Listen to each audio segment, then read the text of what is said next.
नमस्ते दोस्तों, मैं पूर्णिमा आपके अपने चैनल पूर्णिमा पोएट्री में आप सभी का बहुत बहुत स्वागत करती हूँ। महाभारत के अलग अलग व्यक्ति रेखाओं को तो आप जानते ही हो। इन सभी चरित्रों में यदि मुझे कोई सबसे ज़्यादा प्रिय है तो वे है भगवान श्री कृष्ण। वे भगवान थे, वे महाभारत के रचयिता थे। उनमें ऐसे गुण मौजूद थे जो किसी भी व्यक्ति को प्रभावित कर दे। भगवान श्री कृष्ण तो मनमोहन थे ही, पर उनके पश्चात यदि कोई चरित्र मुझे सबसे ज्यादा प्रिय है तो वह है अर्जुन। वही अर्जुन जिसके कारण हमारे पास गीता जैसा अमूल्य ज्ञान है। वही सर्वश्रेष्ठ धनुर्धर अर्जुन जिसके सारथी स्वयं तीनों लोकों के स्वामी भगवान श्री कृष्ण बने थे। अर्जुन एक अच्छे मित्र थे, वे अच्छे भाई थे और सबसे महत्वपूर्ण बात, वे एक अच्छे इंसान थे। और यदि बात की जाए उनके शौर्य की तो उनका शौर्य अतुलनीय था। अर्जुन का चरित्र सभी के लिए प्रेरणादायी है। तो इसी महान योद्धा के चरित्र का वर्णन करने का मैंने इस कविता में प्रयास किया है और यह कविता अच्छी तरह से रिसर्च करके बनाई गई है। थोड़ी लंबी जरूर है, पर उम्मीद है कि आपको पसंद आएगी। महाभारत से संबंधित मेरे द्वारा रचित इस कविता का शीर्षक है धनंजय अर्जुन की अतुलनीय शौर्य गाथा। चलो आज तुम्हें मिलवाती हूँ महाभारत के उत्तम चरित्र से, कुंती माँ के लाल से और माधव के मित्र से।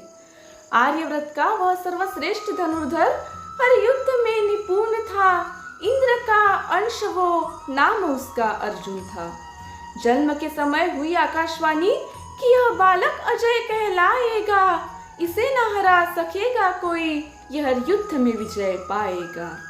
हृदय के कण-कण में था करुणा का निवास, ना तनिक भी मन में स्वार्थ था। तीनों लोकों में प्रशंसा पाने वाला मेरे माधव का वह पार्थ था।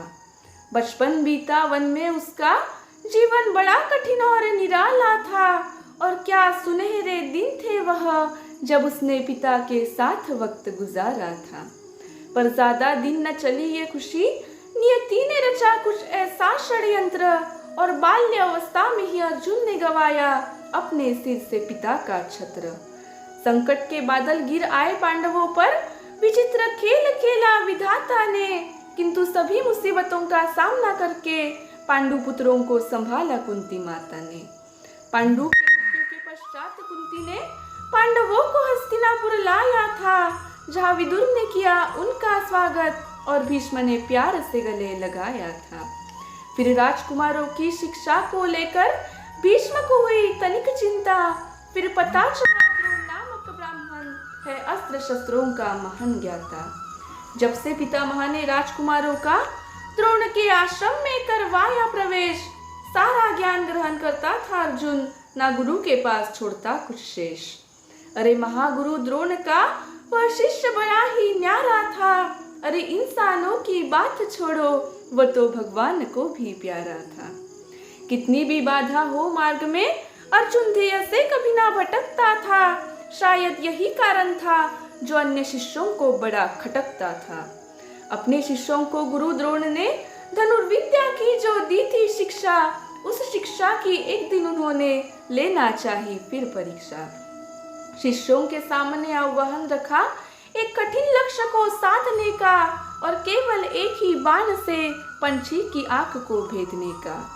आह्वान पूर्ण कर खुद को श्रेष्ठ सिद्ध करने का था हर किसी का निश्चय। वह अकेला पार्थ था जिसने आह्वान पूर्ण कर दिया अपने सामर्थ्य का परिचय।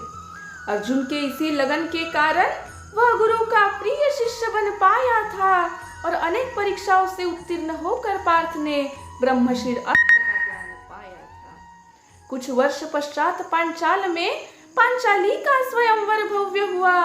देवता भी देखने हुए एकत्र, ऐसा वहां कुछ दिव्य हुआ। द्रौपदी स्वयंवर की प्रतियोगिता बड़ी कठिन और अनोखी थी। उस प्रतियोगिता के माध्यम से मानो सबके वीरता को चुनौती थी। प्रतियोगिता ना पूरी हुई किसी से, घमंड सभी का चूर हुआ। जब लक्ष्य भेद किया पार्थ ने, तब खुद को श्रेष्ठ समझने वालों का भ्रम भी दूर हुआ। फिर कौरव पांडवों के झगड़े देख धृतराष्ट्र ने विभाजन का निर्णय लिया। दुर्योधन को दिया हस्तिनापुर और पांडवों को इंद्रप्रस्थ का राज्य दिया। फिर खांडव वन नामक स्थान को जलाने का पार्थ को अग्निदेव ने आदेश दिया, संसार के कल्याण के लिए आवश्यक है ये, ऐसा उसे उपदेश किया। फिर कृष्ण के साथ मिलकर अर्जुन ने खांडव वन को जलाया था और जो भी कार्य के बीच आया उसे काल की गोद में सुलाया था। देखकर अर्जुन का ऐसा शौर्य देवता भी हुए लज्जित थे और आज अर्जुन के पराक्रम के सामने इंद्र भी पराजित थे। कृष्ण के साथ मिलकर अर्जुन ने सभी देवताओं को हराया था। उसी दौरान गांडीव धनुष पाकर उसने गांडीवधारी नाम पाया था। जब सबको हराकर पार्थ ने खुद को सिद्ध किया योद्धा महान, तब उसके पराक्रम के बख्शिश के स्वरूप में उसे देवराज इंद्र से मिला एक वरदान। इंद्र बोले, जब शिव को प्रसन्न कर पार्थ पशुपतास्त्र का अधिकारी होगा, उनके पास उपलब्ध अस्त्र शस्त्रों का भी ज्ञाता गांडीवधारी होगा। अधर्मियों का काल था अर्जुन, शत्रुओं के लिए अवध्य था।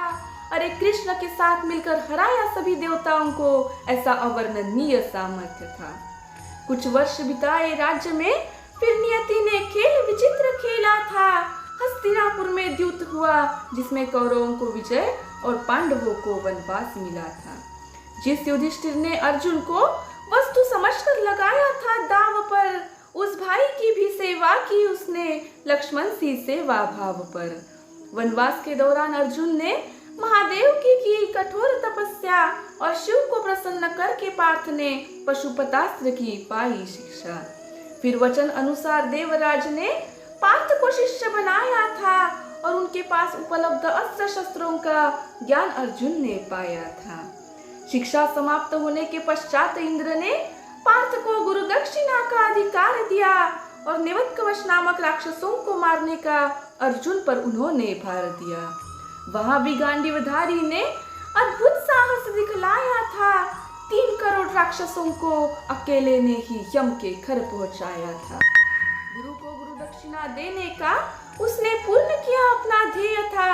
अरे 3 करोड़ मिलकर भी जिसे जीत ना सके, ऐसा तुलनीय उसका शौर्य था। अज्ञातवास के अंत समय ऐसा ही युद्ध हुआ विराट में। एक और पार्थ अकेला था, दूजी और दुर्योधन पूरी सेना लाया साथ में।